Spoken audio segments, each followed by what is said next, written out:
Avez-vous déjà observé la chute d'un géant? En ce moment même, nous assistons à la débâcle de Boeing, autrefois un titan incontesté de l'aviation commerciale, confronté à une crise qui pourrait redéfinir sa place dans l'industrie pour des décennies à venir. Et la menace ne vient pas d'une nouvelle technologie révolutionnaire, ni d'un concurrent futuriste. Elle provient d'une évolution astucieuse de son plus vieux rival. L'Airbus A321XLR est désormais en service commercial, tandis que la réponse de Boeing reste sur les planches d'assaut à dessin. Chaque jour qui passe voit les compagnies aériennes du monde entier faire des choix qui détermineront la composition de leur flotte pour les 30 prochaines années. Ce qui est vraiment fascinant, c'est que Boeing s'est en partie créé ce défi en abandonnant le segment de marché intermédiaire qu'il dominait autrefois avec le 757. C'est l'équivalent dans l'aviation de laisser grand ouvert les portes de son château avant de s'étonner que l'ennemi s'y engouffre. L'enjeu n'a jamais été aussi grand. Les prochaines décisions de Boeing ne détermineront pas seulement son propre avenir, elles influenceront la façon dont vous et moi voyagerons à travers les continents. Alors, déchiffrons ensemble cette partie d'échecs à haut risque qui se joue à 35 000 pieds au-dessus de nos têtes. Depuis des décennies, Boeing et Airbus se livrent une guerre acharnée dans tous les segments de l'aviation commerciale. Des gros porteurs reliant les continents aux appareils de travail du transport intérieur, aucun constructeur n'a cédé le moindre pouce sans se battre. Mais un nouveau champ de bataille est devenu stratégiquement crucial, le marché intermédiaire. Il s'agit de lignes trop longues pour les monocouloirs traditionnels, mais pas assez fréquentées pour justifier un gros porteur. Pensez à Boston-Dublin, Seattle-Londres ou Chicago vers des villes européennes secondaires. Dans le passé de l'aviation, Boeing avait l'arme idéale pour ce segment, l'iconique 757. Avec ses performances exceptionnelles, le 757 pouvait décoller de pistes courtes, grimper rapidement et franchir des océans sans difficulté. Mais en 2004, Boeing a pris une décision que les historiens de l'aviation considéreront peut-être un jour comme une grave erreur stratégique. Ils ont arrêté la production du 757 sans lui donner de successeur direct. Pourquoi abandonner un territoire si précieux? La réponse tient en partie à une vision erronée de l'avenir de l'aviation. Boeing anticipait la croissance des réseaux en étoiles desservis par de très gros porteurs, mais a sous-estimé la montée des liaisons directes entre villes. Pendant ce temps, le secteur se tournait de plus en plus vers la desserte directe entre villes secondaires, exactement ce dans quoi le 757 excellait. Airbus, de son côté, observait attentivement. Et ils ont perçu une opportunité trop belle pour la laisser passer. Lorsqu'Airbus a dévoilé l'A321XLR en 2019, il ne s'agissait pas d'une simple annonce d'avions supplémentaires, mais d'une véritable déclaration de guerre pour le marché intermédiaire. Qu'est-ce qui rend le XLR si révolutionnaire? Tout est une question de chiffres. Avec une autonomie de 4700 milles nautiques, cet avion monocouloir peut relier des villes comme Dublin et Minneapolis ou Boston et Madrid, des routes traditionnellement réservées aux gros porteurs moins efficaces. L'ingénierie derrière cette autonomie est particulièrement ingénieuse. Airbus a intégré un nouveau réservoir arrière central permanent capable de contenir 12 900 litres de carburant, soit bien plus que les réservoirs auxiliaires habituels, portant la capacité totale à environ 30 700 litres. Et cela sans sacrifier l'espace cargo essentiel sur lequel les compagnies aériennes comptent pour générer des revenus supplémentaires. Mais cette autonomie impressionnante n'est que le début de l'histoire.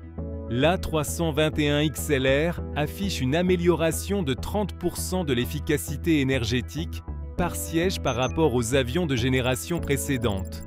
Dans une industrie où le carburant représente généralement 25 à 30% des coûts d'exploitation, il ne s'agit pas d'une simple amélioration incrémentale, mais d'une révolution compétitive. Les compagnies aériennes l'ont immédiatement remarqué. American Airlines, United, JetBlue, Qantas et Iberia ont toutes passé des commandes importantes. À la mi-2024, Airbus avait ainsi enregistré plus de 500 commandes fermes pour l'A321XLR, avec les premières livraisons ayant débuté en 2024. Pensez à ce que cela signifie pour des passagers comme vous et moi.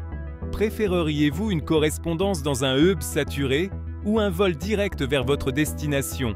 l'A321XLR rend ces vols directs non seulement possibles, mais aussi économiquement viables pour les compagnies aériennes. Et le confort, c'est là que les choses deviennent intéressantes. L'A321XLR peut être configuré avec des sièges larges, jusqu'à 46 cm, parfois plus larges que les 43 à 45 cm offerts par le 737 MAX 10 de Boeing. Associé à un éclairage amélioré, une meilleure qualité de l'air et des cabines plus silencieuses, le confort à bord s'approche de celui des gros porteurs. Mais l'aspect peut-être le plus remarquable de l'A321XLR reste sa polyvalence. Cet avion est l'équivalent aéronautique d'un couteau suisse. Il peut servir aussi bien pour des liaisons transcontinentales aux États-Unis, des sauts transatlantiques depuis l'Europe, que des services long courriers en Asie-Pacifique. Tout cela fait de cet avion un appareil que les compagnies aériennes ne peuvent tout simplement pas ignorer. Vous êtes-vous déjà demandé pourquoi les constructeurs d'avions prennent parfois des décisions qui semblent manifestement erronées rétrospectivement? La réponse se trouve peut-être dans un phénomène psychologique fascinant appelé le biais des coûts irrécupérables. Une fois qu'une entreprise a investi des milliards dans une stratégie particulière, il devient presque impossible de changer de cap, même lorsque les conditions du marché l'exigent clairement. L'hésitation de Boeing à développer un véritable remplaçant du 757 n'était pas seulement une question d'argent. Elle a probablement été influencée par la psychologie institutionnelle. Parfois, le plus difficile pour un géant industriel n'est pas de prévoir l'avenir, mais de laisser le passé derrière lui. Voyons maintenant comment Boeing relève ce défi. Alors, comment Boeing répond-il à l'incursion d'Airbus sur le marché intermédiaire? Pour l'instant, avec un appareil qui n'a pas réellement été conçu pour cette mission. Le 737 MAX 10 représente la limite absolue de ce que Boeing peut réaliser avec la plateforme du 737, une cellule dont la conception de base remonte aux années 1960. Il offre des améliorations notables par rapport au modèle précédent. Des ailettes de pointe avancées, des moteurs LEAP 1B plus efficaces et une capacité pouvant atteindre 230 passagers en configuration haute densité. Mais il y a un problème crucial. Avec une autonomie de seulement 3100 à 3300 milles nautiques, soit près de 1400 à 1600 milles nautiques de moins que le XLR, le MAX 10 ne peut tout simplement pas rivaliser sur les vols transatlantiques sans compromis opérationnel majeur. C'est comme apporter un couteau à une fusillade. Le MAX 10 n'a pas été pensé pour rivaliser avec l'A321XLR. Il était censé concurrencer les versions précédentes de l'A321neo, pas leur évolution très long courrier. Boeing essaie essentiellement d'étirer un avion régional pour en faire un avion transatlantique, mais la physique ne suit pas. Cette limitation d'autonomie est aggravée par les défis liés à la certification. Après les catastrophes du MAX en 2018 et 2019, Boeing fait face à un contrôle réglementaire sans précédent. Alors qu'Airbus a certifié la version A321XLR équipée du moteur CFM LEAP 1A en juillet 2024, Boeing travaille encore avec la FAA pour obtenir l'approbation finale du MAX 10. Alors, qu'en est-il du fameux 797 dont on parle depuis longtemps? Le projet New Midsize Airplane, NMA, de Boeing, officieusement appelé 797, représente leur véritable réponse potentielle à la question du marché intermédiaire. Les conceptions envisagées indiquent un appareil capable de transporter 200 à 270 passagers avec une autonomie potentielle allant jusqu'à 5500 milles nautiques. Selon les premiers rapports, deux variantes étaient envisagées, le 797-6X, optimisé pour l'autonomie, et le plus grand 797-7X, pouvant transporter 270 passagers. Cela comblerait effectivement l'écart entre la famille MAX et le 787 Dreamliner. Mais développer un appareil entièrement nouveau est une tâche colossale, nécessitant 15 à 20 milliards de dollars et de nombreuses années de développement. Dans le secteur aéronautique actuel, c'est une entreprise risquée pour une société déjà sous pression financière. Ce qui nous amène à la question de fond. Comment Boeing, jadis au sommet de l'innovation aérospatiale, s'est-il retrouvé dans cette posture défensive? Et si je vous disais que la situation actuelle de Boeing n'a pas commencé par la conception d'un avion, mais par une fusion d'entreprises? En 1997, Boeing a fusionné avec McDonnell Douglas, ce qui ressemblait à une acquisition de Boeing sur le papier. Mais de nombreux initiés du secteur diront qu'un événement inattendu s'est produit. La philosophie de gestion de McDonnell Douglas a silencieusement influencé Boeing. Pendant la majeure partie de son histoire, Boeing était l'exemple même de l'entreprise qui mettait l'ingénierie au premier plan. Leur mantra était essentiellement « concevoir quelque chose d'exceptionnel et les profits suivront ». Cette philosophie a donné au monde des avions révolutionnaires comme le 707, le 747 et le 777. Après la fusion, un changement subtil mais profond s'est opéré. Boeing a de plus en plus adopté une approche axée sur la finance, où les bénéfices trimestriels et les rendements pour les actionnaires prenaient le pas sur l'excellence technique à long terme. On disait couramment dans la presse à l'époque que Boeing est passé d'une culture d'ingénierie à une culture de vente. Ce changement culturel s'est manifesté dans des décisions cruciales. Plutôt qu'investir dans un remplaçant conçu entièrement pour le 737, Boeing a opté pour des mises à jour progressives, moins coûteuses mais aussi moins compétitives. Un raisonnement similaire a conduit à la décision de mettre fin à la production du 757 sans disposer d'un successeur prêt. Les conséquences de cette approche se font désormais ressentir. Dans la théorie du chaos, il existe un concept appelé l'effet papillon. L'idée que de petits changements dans les conditions initiales peuvent nous conduire à des résultats radicalement différents au fil du temps. La décision de Boeing d'abandonner le 757 sans proposer de remplaçant a pu sembler mineure en 2004. Mais ce choix unique a créé un vide sur le marché qu'Airbus a mis plus d'une décennie à se préparer à combler. Aujourd'hui, cette décision apparemment anodine s'est transformée en un défi existentiel pour la position de Boeing dans l'aviation commerciale. Cela soulève une question fascinante. Quelles autres décisions prises aujourd'hui pourraient complètement remodeler l'aviation dans 10 ans? Si les avions de passagers font la une, un autre champ de bataille se dessine et pourrait s'avérer tout aussi important, le marché du fret. Boeing a historiquement dominé le fret aérien avec les versions cargo du 757 et du 767. Ces appareils constituent l'épine dorsale des opérations de sociétés comme FedEx, UPS et Amazon Air. Mais Airbus ne reste pas inactif. Ils ont développé la conversion A321P2F, Passenger to Freighter, offrant une efficacité énergétique supérieure et une autonomie compétitive pour les opérations de fret moyen courrier. Si Airbus parvient à s'imposer dans le segment des avions cargo, avec la plateforme A321, cela pourrait ébranler une autre place forte traditionnelle de Boeing. Dans le monde du fret aérien où la rentabilité opérationnelle est primordiale, l'efficacité de l'A321P2F le rend de plus en plus attractif.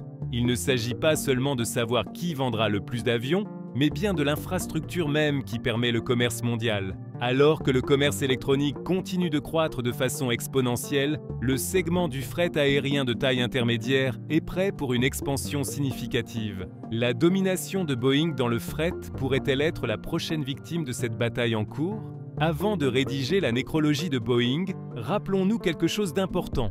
C'est une entreprise qui a réinventé l'aviation à plusieurs reprises. L'histoire de Boeing est jalonnée d'initiatives audacieuses qui ont changé l'industrie. Lorsqu'ils ont lancé le 747, beaucoup pensaient qu'il était trop grand pour réussir. Le 777 a élevé la fiabilité des avions bimoteurs à de nouveaux sommets. Et le 787, Dreamliner, malgré des problèmes de production au départ, a révolutionné le confort des passagers et l'efficacité énergétique sur les vols long courriers. Et si la prochaine initiative de Boeing n'était pas seulement d'égaler l'A321XLR, mais de le surpasser complètement? Certains experts du secteur spéculent que State-and-Tracked Boeing pourrait tirer des enseignements des programmes 787 et 777AX pour concevoir quelque chose de véritablement révolutionnaire. Imaginez un appareil entièrement en matériaux composites, doté d'une aérodynamique avancée, surpassant tout ce qui vole aujourd'hui, et qui explorerait peut-être même les éléments de la propulsion hybride électrique. Les ingénieurs de Boeing restent une référence mondiale. Leur maîtrise de l'aérodynamique, des matériaux et de l'intégration des systèmes est inégalée. Si la direction d'entreprise parvient à retrouver la culture axée sur l'ingénierie qui a forgé ses plus grands succès, un retour en force est tout à fait envisageable. La question n'est pas de savoir si Boeing peut créer un avion supérieur, mais plutôt s'ils engageront les ressources et prendront les risques nécessaires pour y parvenir avant qu'il ne soit trop tard. Prenons un instant de recul pour réfléchir à ce que cette bataille industrielle signifie pour vous, en tant que passager. Si Airbus domine le marché intermédiaire avec l'A321XLR, vous verrez probablement davantage de vols directs entre des villes secondaires. Imaginez pouvoir voler directement de Pittsburgh à Paris ou de Nashville à Barcelone sans passer par des grands hubs. Mais si Boeing réussit avec un 797 supérieur, vous pourriez profiter d'un confort encore plus grand sur ces liaisons, peut-être avec des cabines plus larges, de plus grandes fenêtres et des systèmes de climatisation avancés qui réduisent le décalage horaire. Quoi qu'il arrive, cette lutte entre entreprises va littéralement changer la carte de la façon dont nous pouvons voyager et des destinations possibles. Voilà pourquoi il ne s'agit pas uniquement d'une affaire interne à l'industrie, mais bien d'une transformation qui touchera des millions de voyageurs. L'aviation n'est pas toujours un jeu à somme nulle. L'A321XLR et un futur 797 pourraient-ils coexister dans les flottes des compagnies aériennes? De nombreux analystes le pensent. L'A321XLR excelle sur des liaisons allant jusqu'à 4700 milles nautiques, avec environ 180 à 240 passagers. Un 797 pourrait offrir une capacité et une autonomie supérieures, constituant ainsi un tremplin idéal entre les monocouloirs et les petits gros porteurs comme le 787-8. Plutôt que d'être en concurrence directe, ils pourraient mais devenir des outils complémentaires dans la planification des réseaux aériens. L'A321XLR desservant les routes long courrier à faible demande et le 797 s'occupant des marchés moyen courrier à plus forte demande. Un tel scénario serait en réalité bénéfique pour les passagers en offrant plus d'options et en stimulant l'innovation, les deux constructeurs continuant à améliorer leurs offres. Mais ce scénario optimiste dépend de l'action rapide et décisive de Boeing. Chaque mois qui passe renforce la position d'Airbus. Les compagnies aériennes prennent aujourd'hui des décisions de flotte qui façonneront leurs opérations pour des décennies. Si Boeing attend trop longtemps, même un appareil supérieur pourrait se retrouver avec des opportunités de marché limitées. Nous avons commencé ce voyage en nous demandant ce que Boeing fait pour concurrencer la 321XLR. La réponse, du moins pour l'instant, est pas assez. Le 737 MAX 10 n'a pas l'autonomie nécessaire pour être un véritable concurrent. Le 797 reste à l'état de concept. Pendant ce temps, Airbus livre des A321XLR à des clients enthousiastes partout dans le monde. Mais l'histoire de l'aviation est pleine de retours inattendus et d'innovations surprenantes.